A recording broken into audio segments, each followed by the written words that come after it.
Passage of molecule into and out of the cell हमारे पास next topic आ रहा है। ठीक है, तो यहाँ पे हम बड़ा देख लें कि जो है ना हमारे पास जो है ना सेल मेम्ब्रेन या जिसे हम कहते हैं प्लाज्मा मेम्ब्रेन। ठीक है, ये फॉर एग्जांपल हमारे पास एक सेल है और सेल के बाहर ये जो नज़र आ रही है हमारे पास है प्लाज्मा मेम्ब्रेन या सेल मेम्ब्रेन। ठीक है, तो यहाँ पे याद रख लें ये जो प्लाज्मा मेम्ब्रेन है या सेल मेम्ब्रेन है ये सेमी परमिएबल मेम्ब्रेन होती है।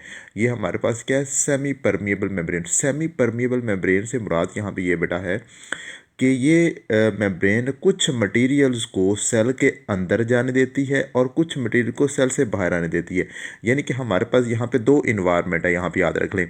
यहाँ पे ये हमारे पास सेल का एक्सटर्नल इन्वायरमेंट है। ठीक है, और ये हमारे पास सेल का इंटरनल इन्वायरमेंट है। ठीक है, तो होगा क्या कि ये जो सेमी परमिएबल मेम्ब्रेन है ये कुछ चीज़ों को सेल के अंदर जाने देगी। ठीक है, और कुछ को सेल से बाहर आने देगी, जिसकी वजह से क्या होगा कि ये जो सेमी परमिएबल मेम्ब्रेन है ये सेल का इन्वायरमेंट मेंटेन करके रखती है। ठीक है, तो मेंटेन करके रखा हुआ होता है उसने सेल का इन्वायरमेंट।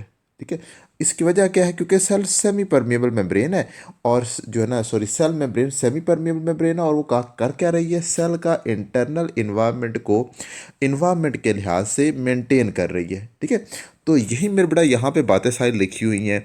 अब यहाँ पे आ जाएं कि कौन कौन से प्रोसेस हो रहे हैं जिनकी मदद से सेल जो है ना प्लाज्मा मेम्ब्रेन अपना सेल का इंटरनल इन्वायरमेंट को मेंटेन कर रही है। ये हमने देखनी है कौन कौन से प्रोसेस हो रहे हैं। तो वो मेरे बड़ा यहाँ पे हम पढ़ेंगे।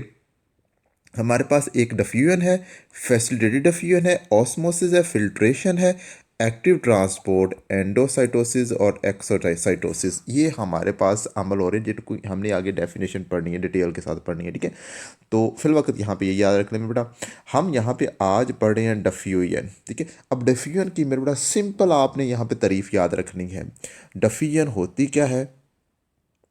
ठीक है, तो हम यहाँ पे तारीफ़ कर रहे हैं। मैं आप लोगों को इंग्लिश और उर्दू दोनों में तारीफ़ें बता रहा हूँ, ध्यान से मेरी बात सुन ले बेटा। इंग्लिश की मैं यहाँ पे रीडिंग कर रहा हूँ और उर्दू में मैं आप लोगों को बता रहा हूँ, सुन ले ज़रा कि यहाँ पे कह रहा है डिफ्यूजन। सुन ले, डिफ्यूजन हमारे पास होता है कि movement of molecule from the area of a higher concentration to the area of a lower concentration। ठीक है, वही यहाँ पे लिखी भी है, diffusion is the movement of molecule from the area of an higher concentration to the area of the lower concentration। ठीक है, आई कह रहे हैं यानी कि along the concentration gradient, जहाँ पे concentration कम होगी जो है ना उस तरफ जो है ना मेरे बड़ा क्या होती है, मूवमेंट होती है मालिक्यूल की। वही मेरे बड़ा यहाँ पे लिखी हुई है। तो उर्दू में मेरा आप लिखोगे कि मालिक्यूल का अपने ज़्यादा इर्तकाज से कम इर्तकाज वाले इलाके की तरफ जाना क्या कहलाता है, डिफ्यूजन। इर्तकाज मेरे बड़ा देख लें ज़रा पे। ठीक है, ये मेरे बड़ा ऐसे हमने लिखना है। तो मुझे उम्मीद है बेटा यहाँ पे बात समझ आई आप लोगों की। सिर्फ इतनी सी तारीफ आपने याद रखनी है डिफ्यूजन की। यहाँ पे ये जो है ना डिफ्यूजन हो गई, फैसिलिटेटेड डिफ्यूजन, ऑस्मोसिस, फिल्ट्रेशन और एक्टिव और ट्रांसपोर्ट हमारे पास आएगा, और एंडोसाइटोसिस, इनके तमाम की हमने आगे तारीफें पढ़नी है। ठीक है, वही मेरे बड़ा यहाँ से इंपॉर्टेंट है और ज़्यादा यहाँ पे ना कोई इशू नहीं है। ठीक है जी, तो यह डिफ्यूजन की तारीफ फिर दोबारा सुन लें कि मॉलिक्यूल के अपने ज़्यादा कंसनट्रेशन से कम कंसनट्रेशन की तरफ जाना क्या कहलाता है, डिफ्यूजन कहलाता है। ठीक है जी, तो मुझे उम्मीद है आप लोगों को सब मेरी बात समझ आई होगी। ठीक है, मिलते हैं अगले टॉपिक के साथ। ओके जी, अल्लाह हाफिज़।